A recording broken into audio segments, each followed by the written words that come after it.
What's going on, Magic fans? Welcome to another episode of the Close-Up on Orlando Magic HQ Network. I'm your host, Stephen Cameron, and today we have a really fun episode. I got Mason Williams, the beat writer for the Orlando Magic for Sports Illustrated, on the show. He was on the show at the beginning of the season. We have another check-in with him around Game 38, which is great. We recorded on Monday, January 6th. This podcast is released Tuesday on the 7th, so you'll hear a little bit of stuff that might be a little bit old news because couple mentions here of the Jazz game and what we might expect in the Knicks game and stuff like that, or not expect, but just like when we're talking injuries and if they will come up on certain reports and stuff like that. So, but the majority of it is all content that's really good. We have a great conversation. We talk about Paulo and Franz all-star potential. We talk about, all the different things we've changed with the different that we've seen change with the different rotations due to guys being injured in and out of the seasons. We get really good, updates on Paulo and Franz and kind of where they're at and kind of what we expect from them and their return and when they could return. We dive in a bit of some of the players' struggles like Jonathan Isaac and Caldwell-Pope. And obviously we got to talk a little bit of the trade deadline stuff because the trade deadline's right around the corner. Mason's awesome. He's so easy to talk to and he does a great job covering this Magic team. I think you're all really going to enjoy the episode. Before we get to the episode, we got to plug the sponsors and the people that help make this show happen. Again, this show is part of Orlando Magic HQ. Check us out. You can find all of our work. We do live post-game spaces every game on Twitter. We got multiple reporters like Brett James that are constantly going to games and being able in media sessions to ask questions. So make sure you're following us online on socials and reading the articles that we post almost every single game. Check out our YouTube channel and our Patreon channel where I just posted a huge deep dive on the January schedule for our Patreons. So head over there, check out that program, see if you'd want to consider helping us, a little bit financially there. It's a really cool program we got going on. Before we get to the conversation, I'm going to shout out Bet Online. Bet Online continues to be the world's most trusted betting platform and your number one source for online betting. From the earliest odds to in-game live betting, BetOnline provides you with all the action and the ability to watch games as they happen. With the largest selection of odds on everything from football to the NBA, college basketball, NHL, UFC, everything. Head over to BetOnline today and don't forget to use the promo code BLEAV, that's BLEAV, BLEAV, for your welcome bonus on your first deposit. BetOnline, the game starts here. If you're wondering why the promo code is BLEAV, that's because we are part of the Believe podcast network. Thank you, Believe. Magic fans, listen up. Orlando Magic Radio Network pregame and postgame host Brandon Kravitz is live daily on 96.9 The Game with The Zone starting at 3:30 p.m. And on Magic game days, he stretches that show all the way to 6:30 just before tip-off, with the final 30 minutes being completely focused on the Magic. Want bonus content? Check out the Zoneheads podcast for your weekly on-demand episodes. Brandon Kravitz does a great job covering this team. Great job covering Orlando Magic sports. So we love partnering up with him.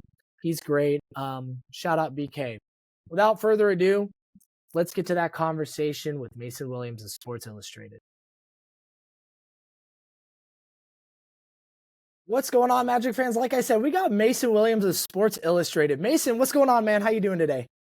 I'm good, man. How are you doing, Stephen? Thanks for having me on. I'm doing well. We're recording this on Monday morning, for me at least. Being here in the West Coast, the caffeine is kicking in, and I'm good to go, ready to talk some Magic basketball. Did you have a good New Year's and good holidays?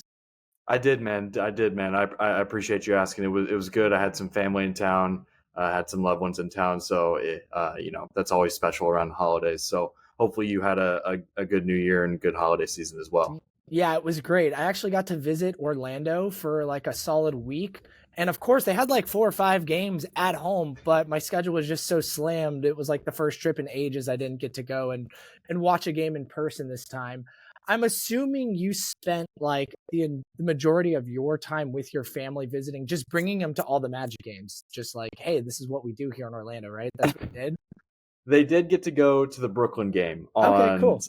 Sunday the 29th. So I remember I was actually texting them during the first half. If you remember, that game was like kind of juiceless in the first half. The Magic Yeah. go down by like 15, 18 points, something like that.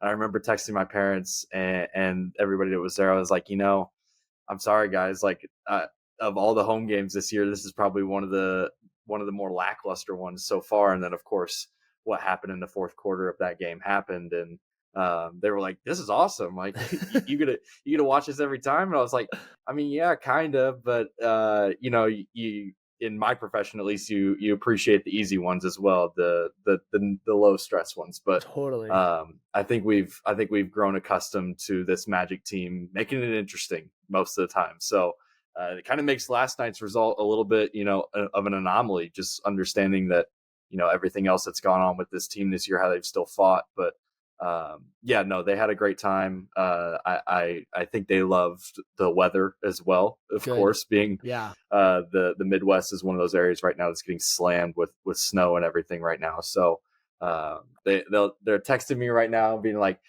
sending me pictures, being like, "Don't you miss this?" And I'm like, in a way, I do, but I send them a picture back, and I'm like, "This is pretty nice too." So Yeah. You're not out having to shovel snow out of the driveway just to go to work right now, which I'm sure is just lovely, for them.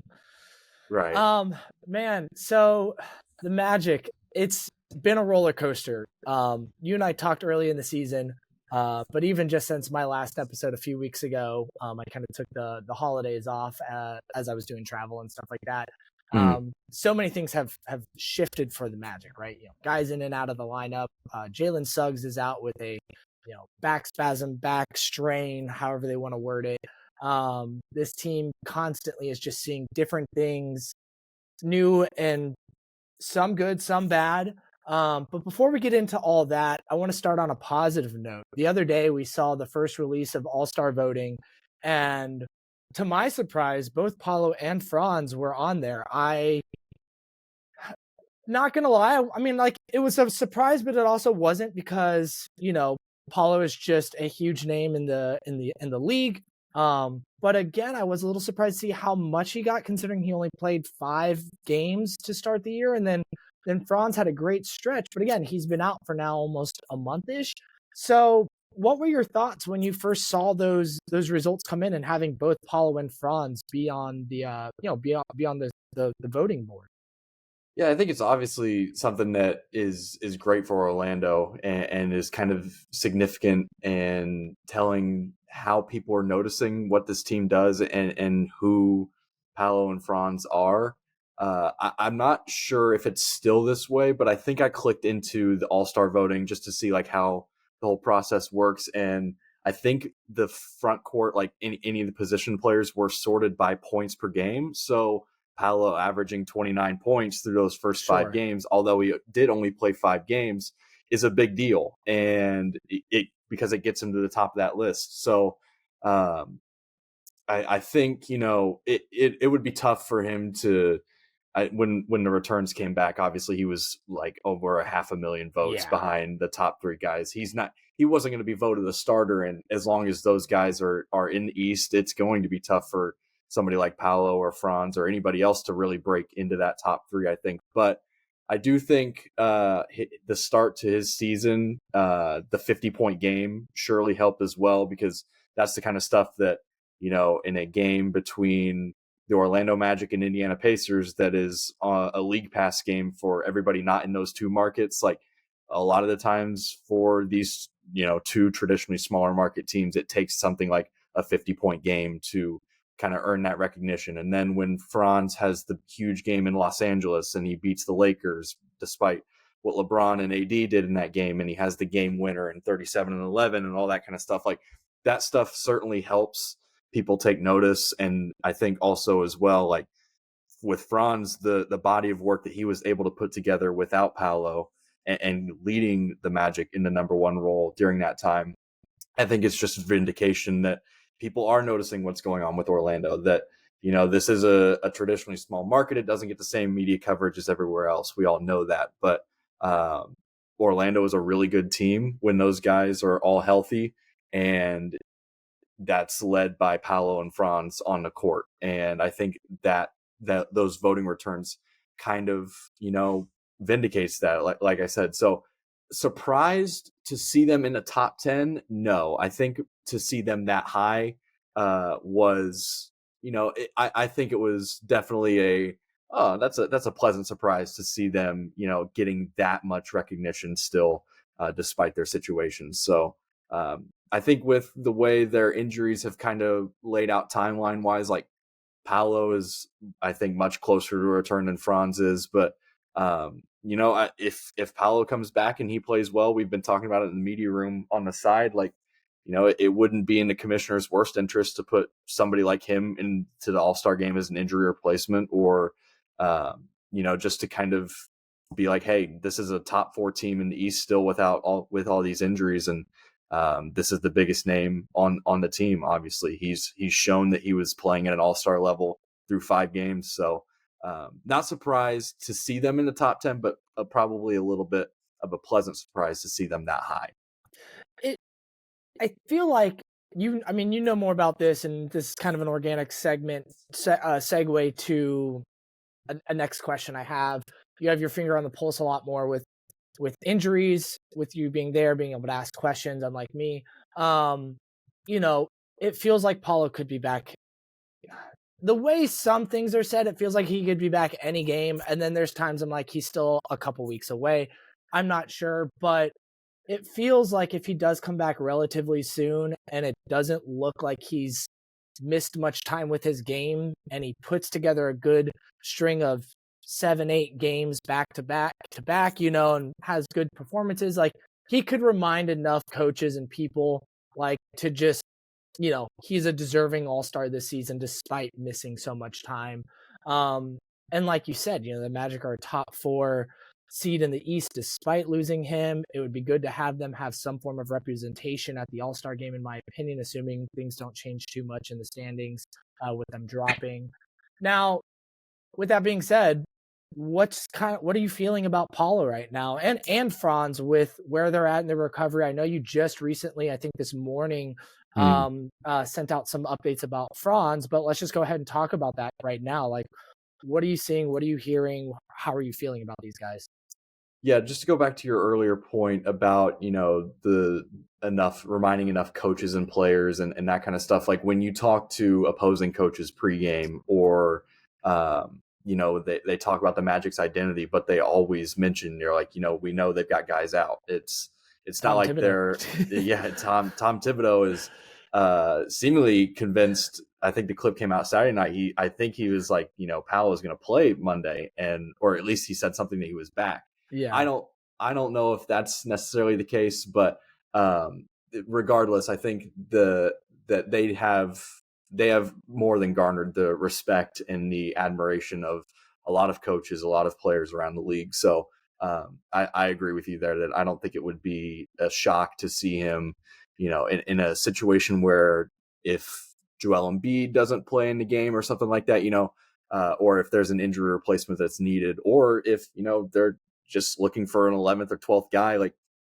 I don't think Franz or Paulo have necessarily a bad case if they're healthy, if they're able to play, and they've come back and have, like you said, looked to be near or at the form that they were at before they went down with their injuries. So, but regarding their injuries, with Paulo, it's so tough because I just responded to somebody on Twitter about this. It's like, this is the first injury of his career that's been significant enough to where he's missed time, and it's an oblique tear. Like, it's something that's not typical for basketball players. It's not usual. It's I think the best way to put it is strange.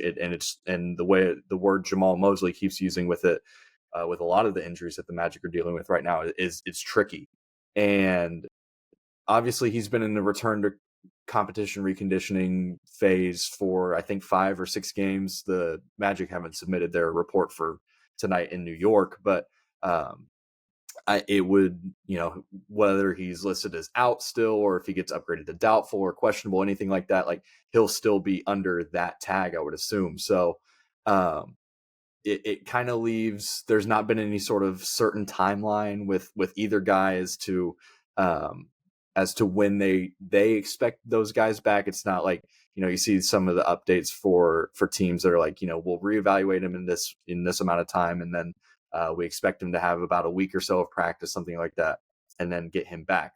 The Magic want to be careful about this, and I can't blame them for that, because these are their two franchise cornerstones who have core muscle tears that are at the center of every movement they do. And with each injury, they have both had to essentially sit down and do nothing for a month. So if I had to, make a guess, kind of, again, it's all speculation, and we try to avoid doing this as much as possible, but Paulo, it seems like, a return in the 3-game stretch this upcoming weekend, where it's Thursday, Friday, Sunday, that wouldn't surprise me.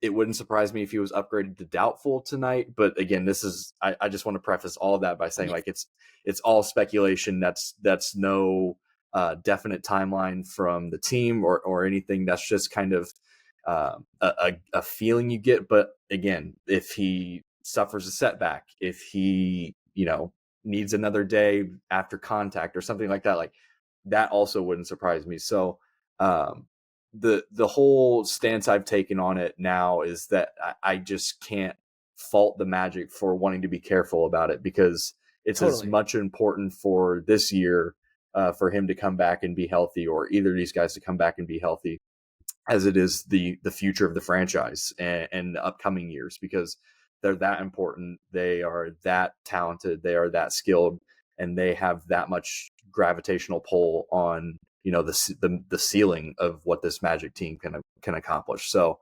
like you mentioned, we talked to Franz last night in the locker room, a small group of us reporters, and he was like, I'm feeling good. It's kind of strange, trying to stay patient and understand that rushing back is a detriment if it goes wrong. So I think it's kind of this, it's weird that it happened twice, right? The same injury, two best players on the team, like that is just an insane stroke of bad luck, I think, as well, because neither player had anything to say about a blame issue, or there's a lot of stuff that goes around about, I think, some of the narrative of it's the training staff's fault or something like that something like that could happen. It's just a freak injury in my mind, and that kind of stuff is difficult to deal with. So I think the Magic are trying to learn about the process as they go with it, and certainly Paulo and Franz being extremely durable in their career up to this point, that I think is another aspect that the Magic want to maintain. And if they have to slow play their return process back to do that, then so be it. But it's as much about this year or the future years as it is about this one with that kind of stuff. With both these players and them needing to hit certain benchmarks in their recovery, obviously going through contact and things like that, and how the Magic and just the NBA in general have so few practices.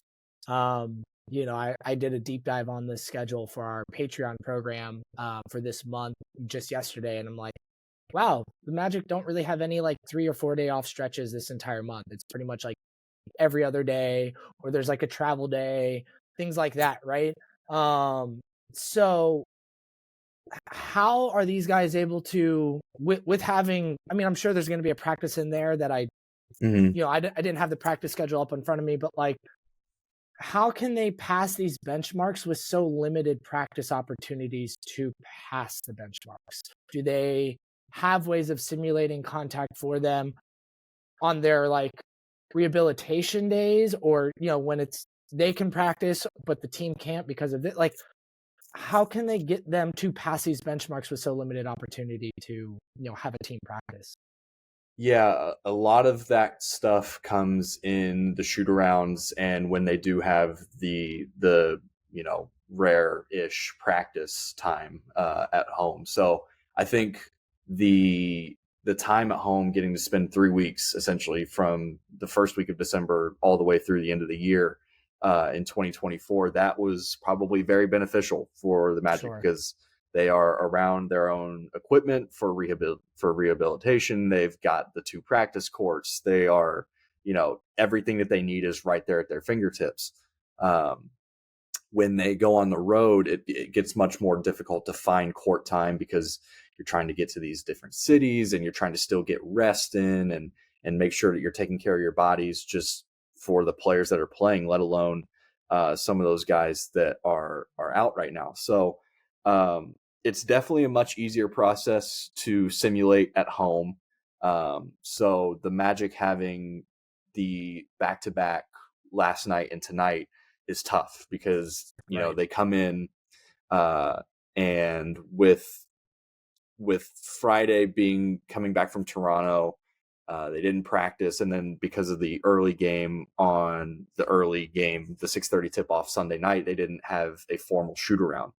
Could they still have done some optional work? Some guys come in, sure, probably, but a lot of the time the Magic have to get they have to use those like pregame shooting slots that Jamal Mosley is always talking about to get as much done in a short period of time. And when the Magic are at home, they have access to their they have access to their practice arena and they have access to their practice court in the Kia Center. So it's definitely much more beneficial for them to be able to do that and utilize that more than when they're on the road and they have to get to the arena 2.5 hours early and everybody needs to go through their shooting slot. The Magic probably don't have access to a practice court when they're doing that. So if Paulo is to get on the floor like he did in Detroit and Toronto, like the shoot around time, the 15 minutes of pregame shooting slot or whatever he may have is really important. And he could be doing that while sharing the floor with somebody else. So it's definitely, like I said, easier to do at home. So when Paulo isn't necessarily on the bench right at tip off in a home game like he wasn't last night, but he eventually comes back out, in the first or second quarter, like he could have been doing work back, behind the scenes. He could have been getting treatment behind the scenes. It's a very case by case basis, and it like you said, the schedule did them no favors. The Magic are still, I believe, I'm not sure if it's still accurate or not, but for a while they led the league in games. They led the league in road games. The schedule kind of did them no favors. And then if they would have gone to the NBA Cup quarterfinal or semifinals and finals in Vegas, like that would have thrown an even bigger wrench in things. So actually, it was a blessing in disguise that they were able to come home early and just get practice time to it's not only important for these guys getting recovery, but it helps get film time. It helps, walk through stuff. And especially when the Magic have so many different players that are, needing to adjust to different roles and that kind of stuff. Like any time to figure that out outside of a game situation is invaluable for them. So the very short or the very long-winded answer can be boiled down to it is a case-by-case basis, I think, and it is not simple at all. But I don't envy being the one having to figure all that out. You know what I mean? I guess, too, if they really were like, okay, our schedule's not allowing anything with travel and all this stuff, like they whether they announced it or not, they could always, send Franz or someone down to a G League practice and get something like that. Right. I don't know if they would publicly announce that, but they do have that as an option, and they have used that for injured players in the past as well in past seasons. So with carrying on with injuries, I swear we'll talk about something else at some point.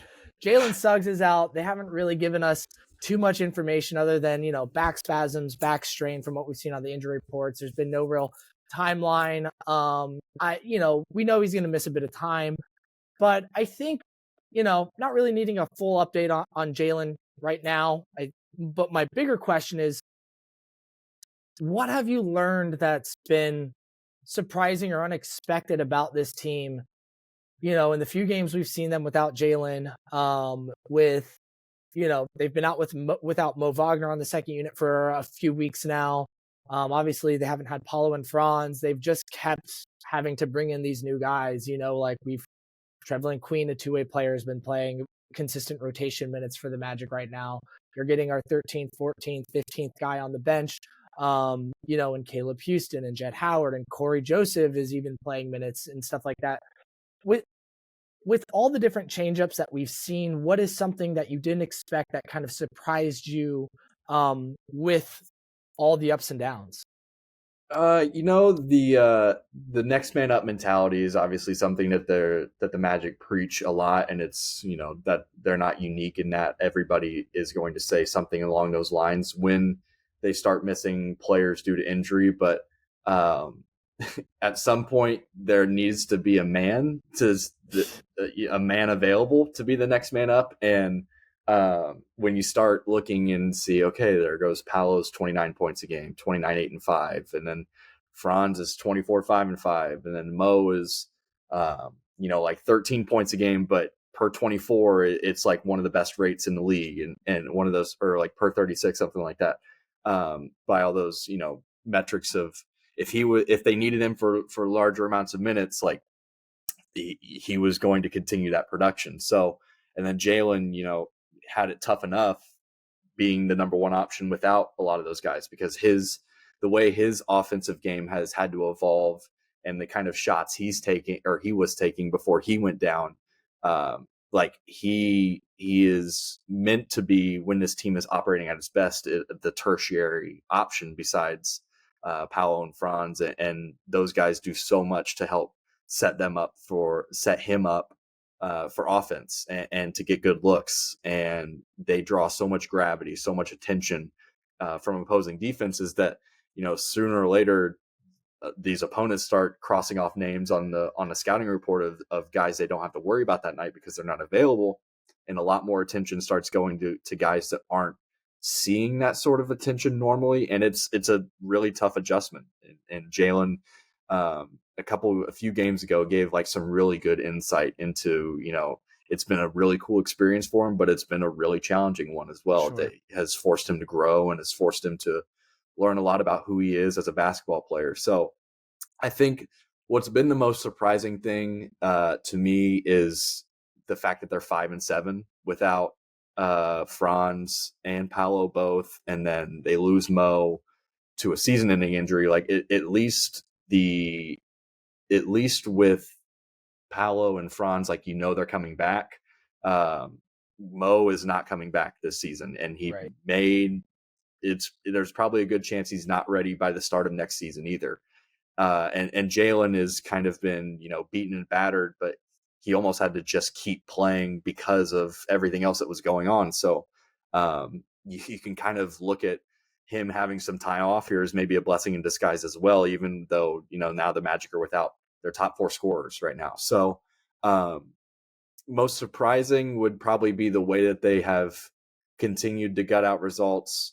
Not so much the fact that they're earning them, because we've known this Magic team to be a by committee group that will emphasize staying ready and really just maintaining a defensive identity, letting the offense catch up to it, or at least do enough to get one or two here and there. But you're talking about beating Miami after being down 25 points, and then defending champion Boston, who obviously they were without Jason Tatum that night, but they still had much more firepower on the floor that evening than Orlando did. So, there's a certain resilience and grit that isn't surprising about this team at all. But just the kind of, like you mentioned, like the 13th, 14th, 15th man, that if you would have looked at the beginning of the year and said, okay, these guys are going to be playing significant minutes during a super tough stretch in the Magic schedule, you'd have been like, well, something went wrong there. And you can say that something has very clearly gone wrong with the Magic's injury issues, but the results aren't necessarily showing it. And I think last night versus Utah was the first time where it was like, okay, these guys are missing a lot right now, and they are susceptible to being able to play down to an opponent like Utah, who was actively tanking. and it can lead to a loss or two. That if there's a game, if the Magic need to, at the end of the year, they look back and they're like, would have been nice to have a couple more games here or there, like that's one you circle. But this Orlando team is really tough to evaluate right now because we know they're nothing like their final form, and more so less about their final form than they were the last time we talked. I mean, if you remember the last time we chatted, we were talking about, is the 3-point shooting sustainable and the percentages and everything.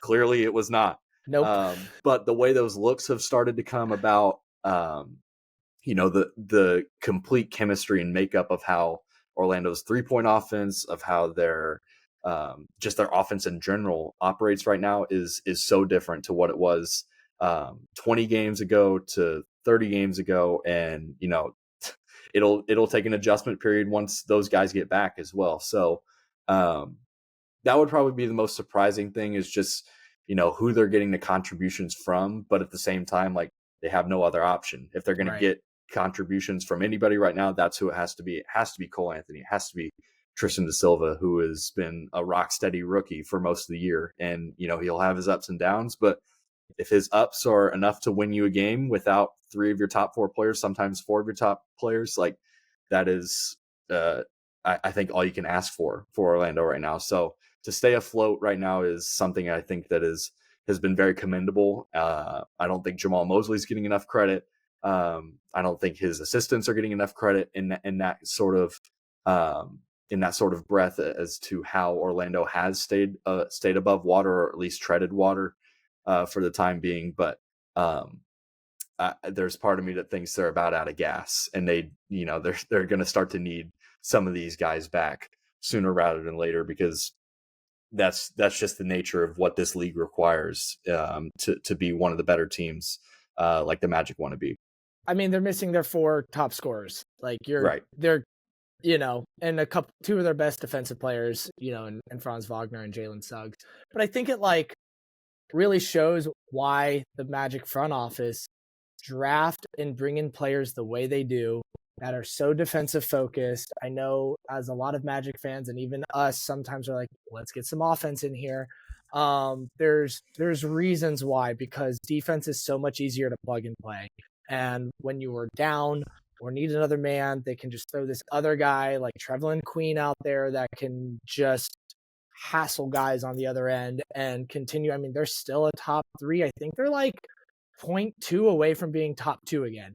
So it's like, it's kind of crazy that, they've maintained this level of defense and standings, and that's what has kept them in games and allowed them to be a top 4 seed in the East still.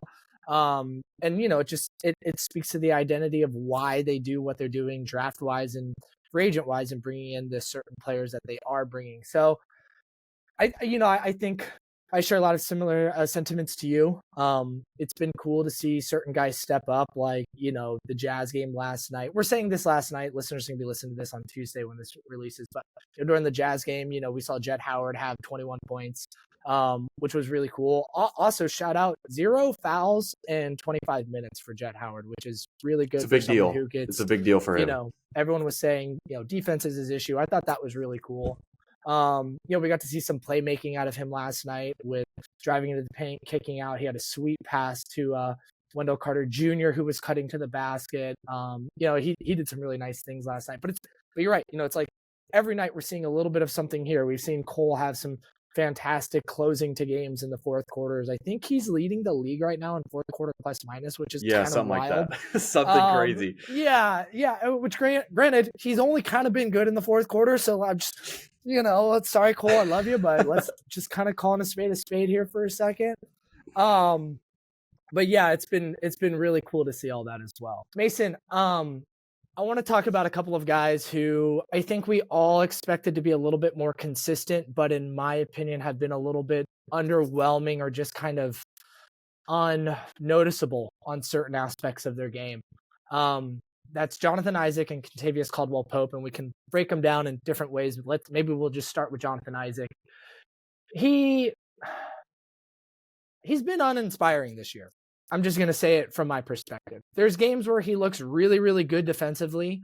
And then there's games where it's like, okay, you're doing things. You're not really being a negative on the defensive end, but you're not really being this like crazy difference maker that we're all sort of used to and expect from Jonathan Isaac. And then offensively, he's always kind of been a mixed bag, but he's maybe had like 2 or 3 positive offensive games this year where he's actually like, been aggressive, scored, hit shots.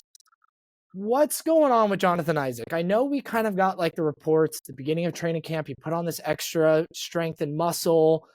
I'm not really buying that that's the issue, that he's just adjusting to the new playing weight. I was maybe at the beginning of the year, but we're a few months in now, 30 plus games. So what are you kind of seeing with Jonathan Isaac? What's going on with him? It hasn't really been talked about too much, but it is a name and a theme that I'm starting to hear and talk about myself behind the scenes regarding him and just kind of the Magic performance these days. Yeah, JI has been an interesting case for me as well, because you look at what he did last year offensively, and I think offensively is more of the the glaring issue, just because there's kind of the numbers that can kind of compare and contrast to what he was last year versus what he's been this year so far. He's attempting almost another whole 3 a game this year than he was last year, but he's shooting 13 percentage points worse. So I'm looking at it right now. And he's, 12 or 13% lower from the field than he was in 24-25 or in 23-24. So I think part of it again goes back to a lot of the way this offense operates is, I want to make sure I put this the right way, because I agree with you that the flashes have been less consistent than the Magic would hope for them to be. Orlando is obviously a defensive team that prides itself on that, and Jonathan Isaac is one of those guys that is lauded by his teammates, is lauded around the league as being one of the most versatile defenders in the world. And I also tend to agree with you that he put on some weight probably to be able to defend some backup fives as well. But there was probably also a part of that as well for him that gave him some comfort regarding the stability of his body and being able to uphold taking contact and being able to really settle in defensively and kind of trust that his body was going to be able to withstand the rigors of a 82 game season.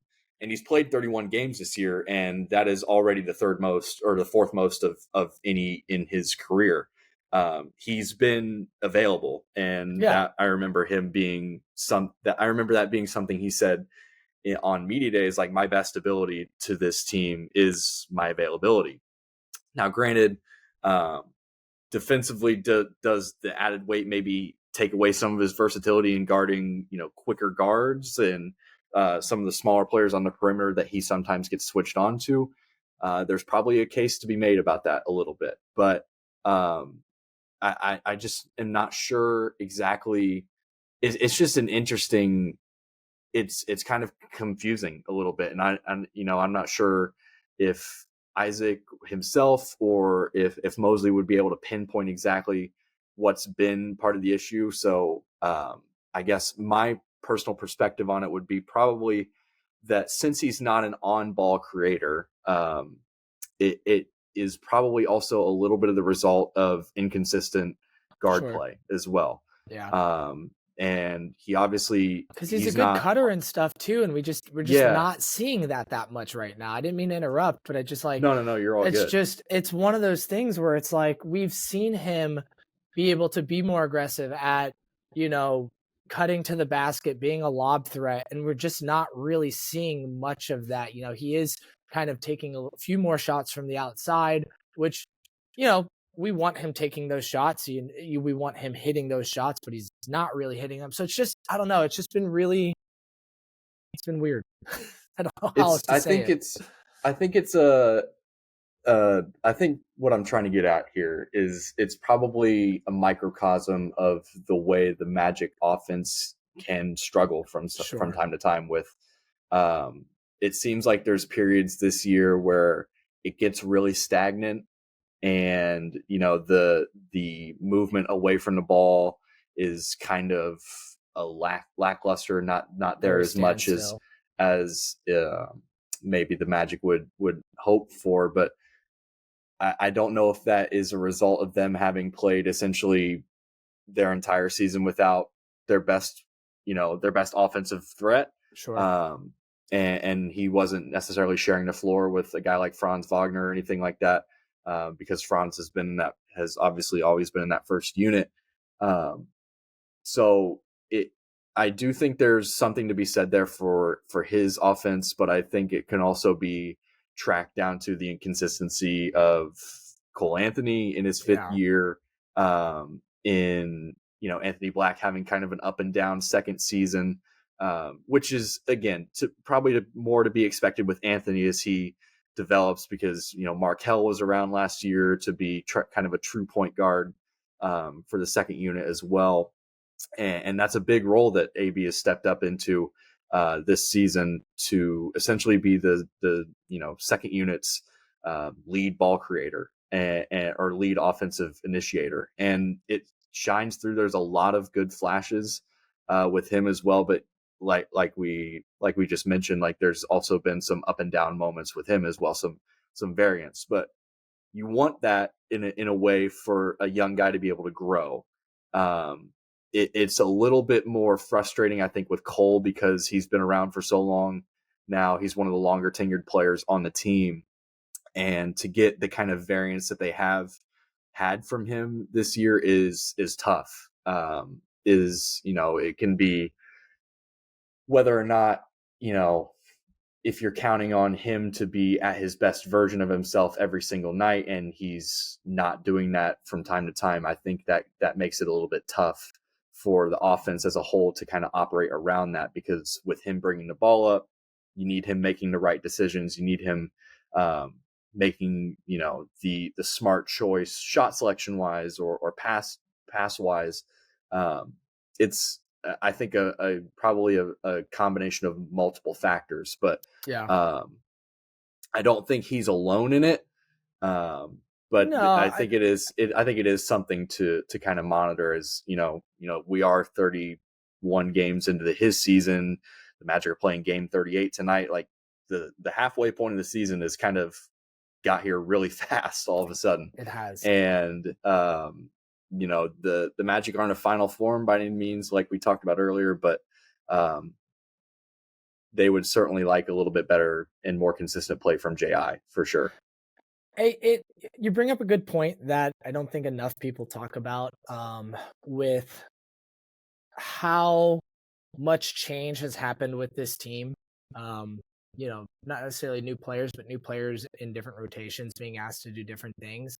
Mm-hmm. It probably, and we know they talk about it. They know they practice different rotations and stuff in training camp, but there's no way they were able to simulate this, because they probably never ever guessed they would be out with both Paulo and Franz and Mo and Jalen and Gary Harris, who's hardly played this season. It's like, you can't really simulate needing to really rely on Trevlin Queen and Jet Howard and Caleb Houston, like being three major rotation players, and that's who you're receiving passes from, and not at least having Franz Wagner or Jalen Suggs or Mo's not much of a passer, but even him on the court as someone to help just make offense happen. And that's probably a huge thing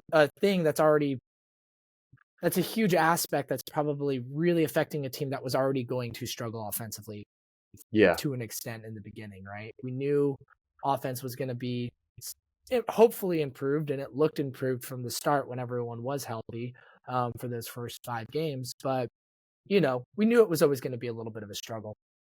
Now, something I don't think any of us expected was Kentavious Caldwell-Pope not hitting consistently from 3, right? He is a career 48%, or sorry, 30. I'm not going to say his career because it's like 36%, but he went like a good 8 years shooting like 39%, 40% from 3. And this year he's shooting 30% from three. And he's never been a super high volume shooter. Like, he's always kind of averaged between 4 and 5 3-point attempts per game. But then there's nights like last night where I think it was like, you have this guy, two-time all NBA championship as a starting shooting guard on teams, but getting less attempts up than guys in the second unit like Caleb Houston and like Jet Howard and stuff like that. And it's like, that's one of those guys you would expect to step up and be a little bit more aggressive, but also just like not go 38 games. He's played 36, not go 36 games and, continue to still be shooting this poorly, particularly since a lot of his shots are off of catch and shoot, and even some of them pretty darn open catch and shoot threes. So his defense has been as advertised. He's been phenomenal on the defensive end. I don't want to bash on him there. I also think he's an underrated passer. He does make some really good passing reads, and when he does pass, it's like always in the right spot. Like, they're not catching it at their ankles or way off to the right or left. It's like always in the perfect spot, at least, when I'm watching it pretty closely that way. But, the shooting, I think everyone is just like, what the heck is going on? He's a name that is constantly being brought up as a point of frustration on the offensive side of this team. What do you, I'll just leave it there. Pass it off to you, Mason. I'm looking at his, year by year traditional splits, and I'm kind of comparing it to his Denver and his Lakers years, specifically the last couple Lakers years when in that 1920 year when the Lakers won the title, and then the year after that when he was still a pretty pivotal part, because if you remember, he kind of struggled his first couple years in Los Angeles, and I remember like he was kind of a point of contention for Lakers fans, being like, why are we not kind of seeing why are we not kind of seeing this, this player that we know who he can be? Why are we not seeing that right now? Right. And I think as he kind of grew comfortable playing around LeBron James, and then probably Nikola Jokic, his 2 years in Denver as well, like those are, two of the greatest playmakers that this game has ever seen. Jokic is probably the best passing big man that we have ever seen. And I think an aspect that probably didn't get talked about enough when he first came around is that, maybe the Magic kind of saw him as like, okay, we know that we play through our forwards. We know that Paulo, Bencaro, and Franz Wagner have the ball in their hands a ton. If they're drawing attention the same way a LeBron or a Jokic does, obviously not to that extent or to that effectiveness yet, with all due respect to Paulo and Franz, they're not LeBron and Jokic, that obviously increases the quality of the looks that KCP was going to get. And now the fact that he's, shooting the same amount of shots as he was in those last 2 years from in LA, and then his 2 years essentially in Denver, I'm ruling out the Washington year because he played with a team that, he needed to be a higher a larger offensive threat. He was meant to be, again, one of those tertiary creators or tertiary scoring options who's meant to space the floor and is meant to take pressure off of, some of those star guys. And not having those star guys around has definitely, I think, played a little bit of an impact, or played a factor in some of his shot quality and shot selection. That said, it is quite a drastic drop off to be, this is his lowest 3-point shooting year of his career right now. It's his second lowest. I just pause real quick. Just add, it's his second lowest scoring year ever since he was a rookie. He's only scoring 9 points per game. And, he had a couple other, he's not a huge scorer. He's, closer to like 10, 12 points per game kind of person in general. But like, just wanted to add that caveat on there. And I'm a big KCP stan. Like I'm the first, I have an agenda with him and I'm always pushing the positive. So my group chats get annoyed with me. I push it so hard sometimes, but sorry, just wanted to add in that little stat as you were going on. Go ahead. You're all good. Like you, to stick with that point, like he played 19 minutes a game or 20 minutes a game in his rookie season. and he averaged 5.9 points. And every single year from that, he's averaged at least 24, 25 minutes a game. And the lowest he's had is this 9 point per game season this year. But I remember talking to Paulo, and I haven't gotten around to writing it yet because I think it'll be something that's a little bit more timely when Paulo's back. But going off that previous point of Paulo being like, or of Paulo being kind of the LeBron light or Jokic light in this offense, where he's the number one option offensively. Obviously, his offensive game creates so much gravity for other teams to deal with. But he's also a great playmaker that can help set up his opponent, or can help set up his teammates to be in a better position to score for themselves. I think when he or Franz both are out, it kind of goes back to that same thing we were talking about with Jalen and everybody else, where it's like, well, the attention has to go somewhere. And these opponents know that what he can provide, they still respect him. They still don't want him shooting those threes, even though he's 10% lower than he was last year. And it's the lowest mark of his career by, almost a whole percentage point from, I think his third year I'm looking at right now, 30.9% in Detroit, the third year of his career. But I think it goes back to being a byproduct of the fact that Orlando's offense was going to struggle before injuries happened, and the playmaking was going to be a point of contention all season long.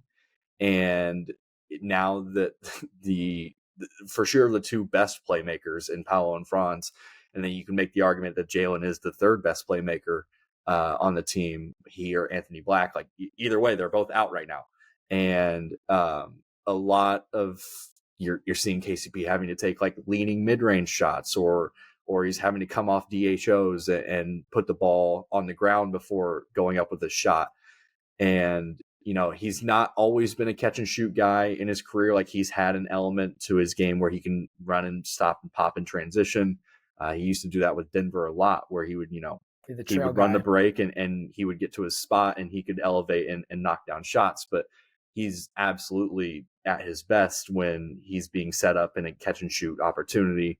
And, I do understand Magic fans' frustration with that when he's open and he's missing those kinds of shots. Like there is probably a little bit of an element of, this is what the Magic brought him in to do. And if he's getting open looks, regardless of who's on the floor, you would want him to make those. But, Paulo had a good point when Jason Beatty and I talked to him in the locker room in Brooklyn, where he said, we know that he's going to get it figured out eventually.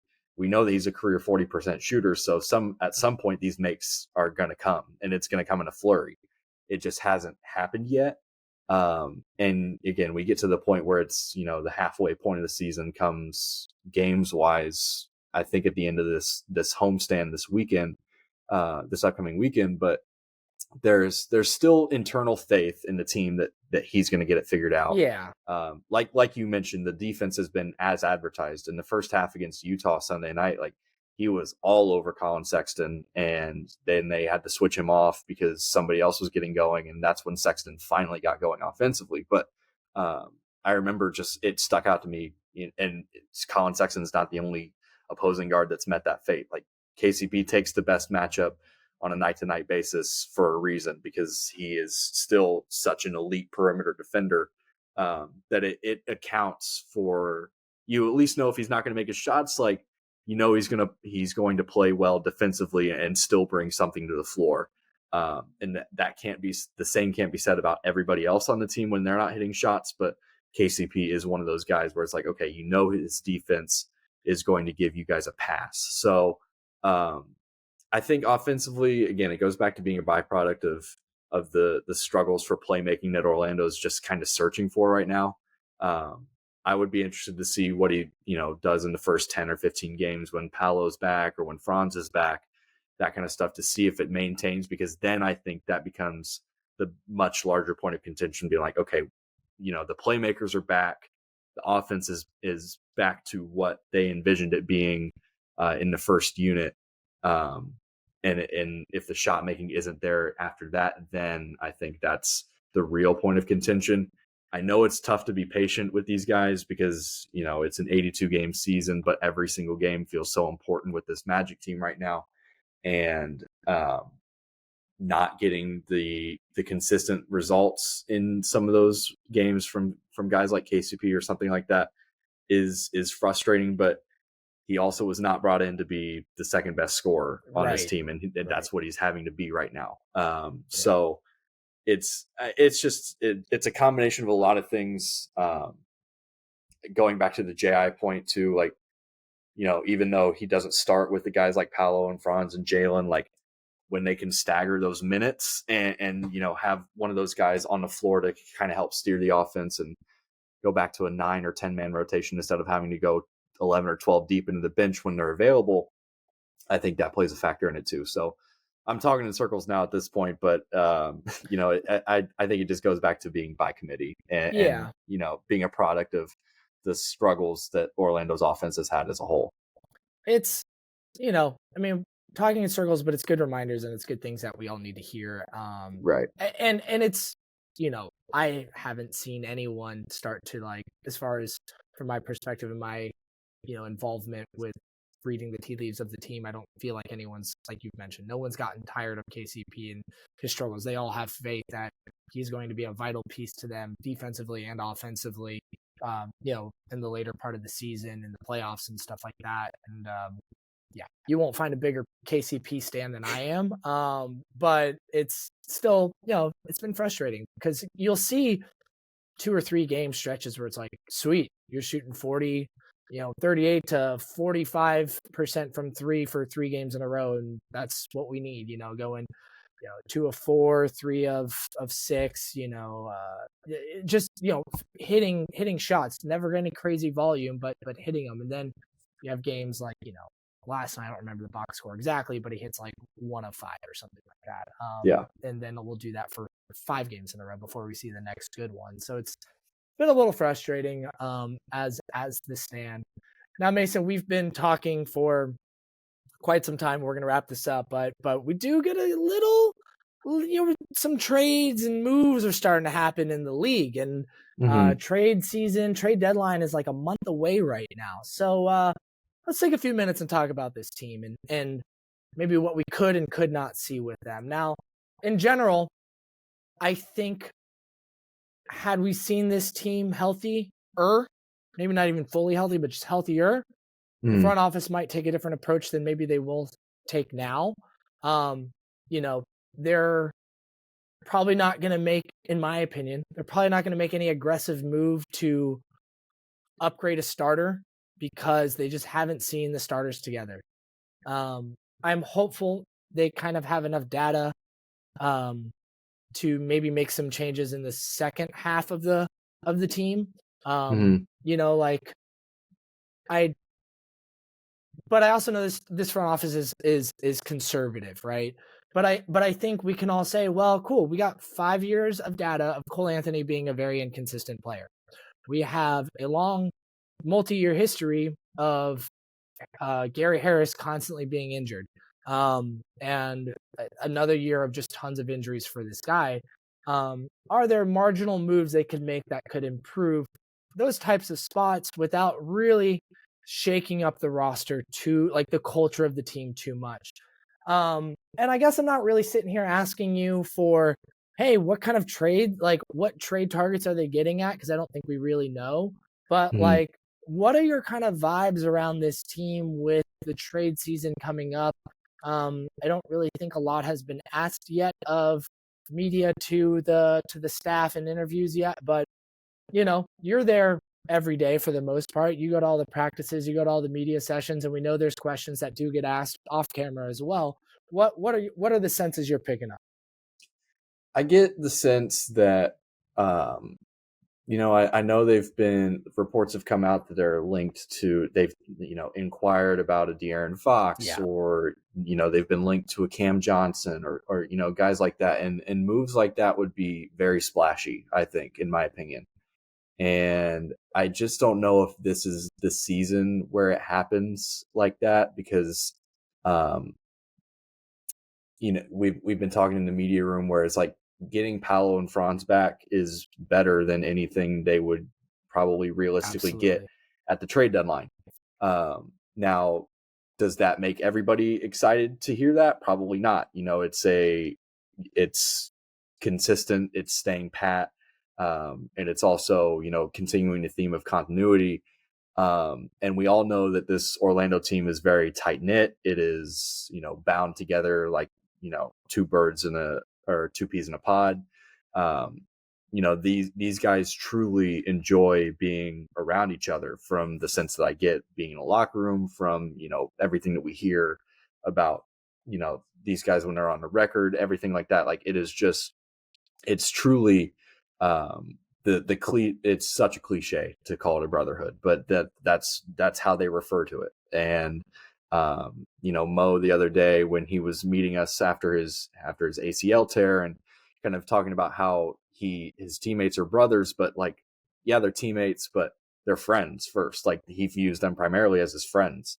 And that, I think, goes a long way, when it comes to how this team, and it also can probably be directly attributed to why this team has still been able to find success, minus all of these guys being out for so long, because there's just enough trust and enough knowledge of what each person is capable of, to be able to steal a game here or there, and when on paper they probably shouldn't. But I think when it comes to whether a splashy move is on the docket this year, I personally don't see it. I think that kind of stuff is better reserved for the off season. If you're to make that kind of stuff, if you're concerned about team chemistry and everything, you at least would probably want to do a move where if you're making a starter upgrade, or you're trading away a guy that has been um, around the team for so long. Like, uh, that kind of move, I think, is always going to be hard to swallow, and it's always going to be something that can affect the psyche of a team, that is so tight knit together like that. But doing so in the off season at least gives the players, the coaching staff, time to adjust to it, and time to come to grips with it, instead of having to all of a sudden go out and play without somebody that they've been in every single practice with, and every single you know what I mean. But Yeah. again, that's also the decision every front office has to make at this time of year, is is there a move that's tangibly worth acquiring, worth making, that is worth the chemistry issues isn't the right word, but the shakeup chemistry wise that can come from making something like that happen. And there if Sacramento comes to you with an offer for De'Aaron Fox that is too good to pass up, I don't know what that offer would look like. Um, but it's obviously something that they have to consider. I think it would be more concerning if Orlando wasn't kicking tires around the league, on where they can make a marginal upgrade here or there. Um, but also, you have to understand that a team will want what Orlando is offering asset wise. Mm-hmm. If you're going to move off of somebody that has been injury prone, or somebody that has been inconsistent, you either have to sell the team that you're trading that player to, that he can turn things around or become more healthy in their system versus yours, or you have to attach extra assets to incentivize them to take that on. Yeah. And the Magic obviously have the Denver first round pick. They have their own first round pick this year. Loads I think of it would, seconds. yeah, right, and loads of seconds. Like, they've got a good amount of control as far as their draft future, and they have non-binding contracts that other teams will be able to more easily digest than it's not like they're dealing with all maximums or all minimums. Right. Like, they've got guys that are at medium numbers that are easy enough to add up for a piece here or a piece there. It's just a matter of if you're going to do that, you kind of have to tread carefully, like we talked about with the chemistry, and how that can shake up a team. and a morale, but it's also what you're going to be able to convince in a trade partner to take on, especially if you're trying to upgrade your team. Yeah. So if it's a salary dump or something like that, that's one thing. But obviously, this Orlando team isn't in the position to make a salary dump move. They're actually one of the more attractive destinations for somebody else that was going to do that, because Orlando is, a top 4 team in the East, still without its best players. Like, why would Orlando want to take on more money than it needs to right now if it wasn't heavily incentivized to do so? So, I just think it's so iffy right now, and there are probably, maybe marginal upgrades throughout the league where, you can get maybe better guard play in the second unit. You can get maybe, another body big wise to, have for depth issues or for depth concerns and that kind of stuff. They still have a 2-way spot open. Only Which team is available with a 2-way spot open. They still have a 2-way spot open, and we know Mac hasn't been like traveling with the team either. Obviously, Trevlin's been with Orlando more so than Mac has, but we were talking last night, like they're beyond the 50 game mark to where if they wanted to keep Mac around, they could on the 2-way deal, and he wouldn't run out of games. So maybe there's something to watch there. I think Osceola is in Westchester tonight while the Magic are at MSG, so maybe one guy comes home with the team or something like that, or something along those lines. But Orlando has a 2-way spot open, and if they wanted to utilize that, I would think they would have done so by now. So they haven't. They just must probably not feel like there's something out there that can be of benefit to them right away. And it is weird to think about that, because like, why would you not have somebody on a 2-way? I think is a very valid question. But I think there's also just probably a lot of factors that go over a lot of our heads that we probably just don't realize when it comes to those kind of decisions being made. So it's they have to kick tires around the league, and they have to be smart about how they go about it. I wouldn't rule out anything, but it also wouldn't surprise me if they stood pat. I'm not expecting like a big splashy trade. Like I agree with you. If they're going to go after someone like De'Aaron Fox, that's probably an offseason move, unless the offer they are getting is too good to be true. But I also look at other teams like that are around the league that could either do better or match, right? Yeah. And so I don't see that happening now. And also I think like the Kings, unless something drastically happens the next 2-3 weeks, they're probably going to wait till the offseason to move him anyways, if it gets to that point. But I do think there are some marginal moves that could improve the second unit. And I also I go back to a point that you were making about, like you're having to sell Utah or someone the idea of this inconsistent Cole Anthony and this injury prone Gary Harris to maybe go after like a Colin Sexton or something like that, right? Well, my only rebuttal to that is, and we'd have to like attach an asset. They would have to attach an asset. My only rebuttal to that is, at some point, you're probably not going to get max value out of a player who has had 5 years of inconsistent play, if we're talking Cole Anthony, and they might have to overpay a little bit or attach an asset, a couple second round picks or something like that, or protected first, to improve the team. Like, it might hurt a little bit because you're maybe overpaying by a hair or having to add some, loosen some protections or something. But at the same point, if your team gets better, it's a win, in my perspective, at least, Granted, you can't go out and be reckless doing something like that. But, there's sometimes, every time I hear, you're selling at a low, I'm like, well, sometimes we might not get a high. Right. Yeah. And they just kind of got to make a move to make the team better. But, there's so many factors that go into it, and it takes 2 teams to tango, and trade deadline is crazy. And I have a whole trade deadline special lined up with Keith Smith here in a couple of weeks, which will be super fun. But yeah, I just wanted to get your input on that, because, you're around the team a lot.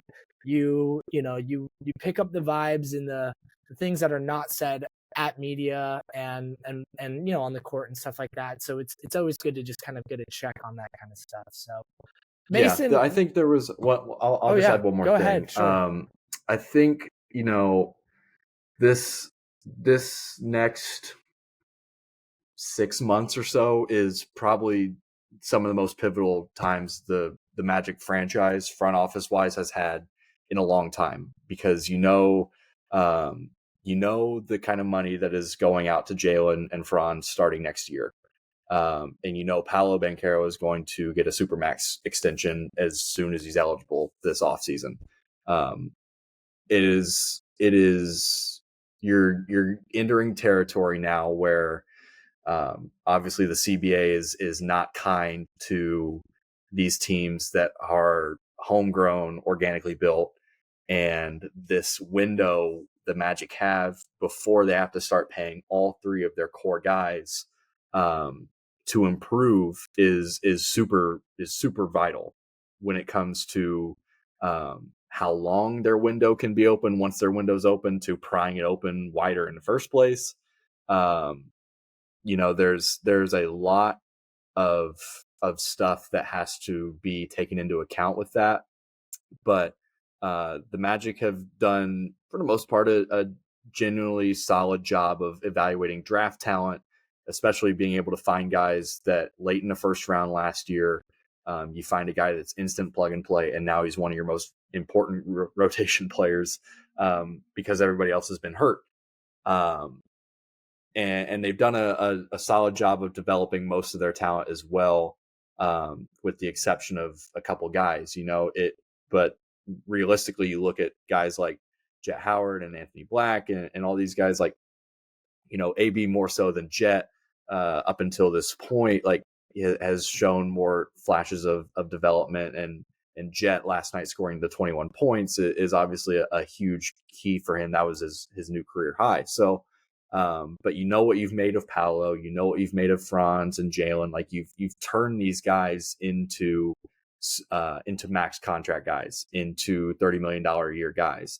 And now all of a sudden, like, you're going to be not as financially flexible, and it's going to force you to make some decisions regarding who can do what, who is worth keeping around. Yeah. Because you have to start thinking about, if you're going to contend for titles, is this the final version of what you want your team to look like? And I would probably venture to say no, that there's a move or two that still needs to be made, but that is up for the Magic's interpretation as to where they feel they need to improve. Do they want to keep Jalen at the point guard position long term? Do they want to move him back to the 2? Do they want to upgrade at center? Do they want to make their bench more reliable or deeper? Like, that is all decisions that the next 6 or 7 months will provide answers to, and those questions facing an Orlando team that is certainly on the rise of contention. Not there yet, I don't think. In my mind, I don't think this is the year to push all chips in, and that's why I don't think that the splash move it necessarily makes sense. But they have assets. They have, it's not like they have the OKC draft pile, or the kind of assets they can offer. OKC can essentially blow anybody out of the water for anybody they want, if they want to make a move like that. But um, Orlando is certainly not in a bad position future wise, but navigating it is going to be a huge test, and it can severely set up what the next few years of Magic basketball look like, these next 7 or 8 months. So I think it's just going to be something extremely important and worth monitoring, and I think we'll learn a lot about where Orlando views itself in the coming months. Yeah, it's going to be interesting, because I mean, we're like a month away essentially, and they'll get a bit of information with Paulo coming back. I imagine Suggs will be back, and before the trade deadline, they'll get some more information and data there.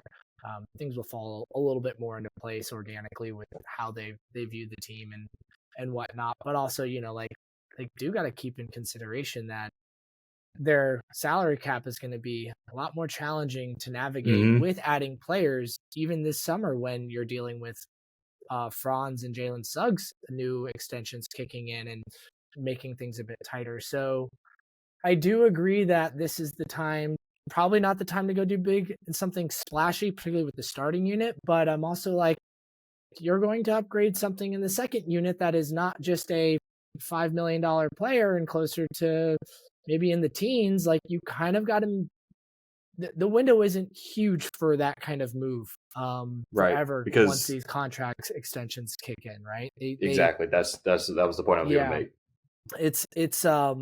It's challenging, and I do think the team will be willing to spend into the tax a bit, but they're probably also going to want to be another year or two away before they have to deal with any like first or second apron restrictions. So there's some of that have to navigate, and they're projected right now to be like the third or fourth highest payroll in the league next year. So it's it's a tricky spot for them to be in, but I'm sure, I mean, they're actively looking into it. I hate when I hear people saying, why are the Magic not making calls? They are. They're making plenty of calls. They're doing their due tons diligence. of conversations. They're not going to leave a stone unturned. It's just they have to decide which one is worth jumping on. The best one to pursue, for sure.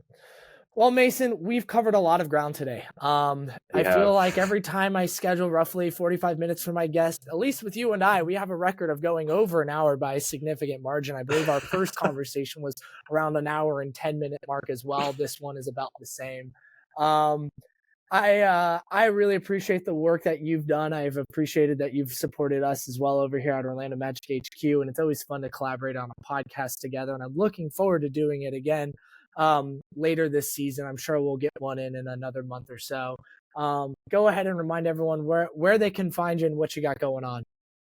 Yeah, you can find all my work at Magic on SI. It's si.com/NBA/Magic. You can follow me on social media at mvsonwilliams. It's always a pleasure coming on on the show, and I always appreciate these opportunities and just getting the chance to sit down for an hour and 15 minutes or so and just talk basketball. That's one of my favorite things to do. So that's great. I appreciate you making some time in your schedule as well for me, and having me on the show. It's like I said, it's always a blast. Look forward to doing it again. But Magic on SI. We're on Facebook. I'm on Twitter. I'm on BlueSky now. We're trying to be where the people are. So I appreciate everybody that reads and engages and follows with the content, and it makes it super fun to work. I say that in air quotes, work every day. So always appreciate this. And I'll have that, listeners of the show, viewers of the show, I'll have that posted in the show notes where you can find Mason and go find his work and follow him as well. That's going to wrap up another episode of the Close-Up, part of Orlando Magic HQ. Make sure you like, subscribe, rate, all the things wherever you are viewing or listening to this. And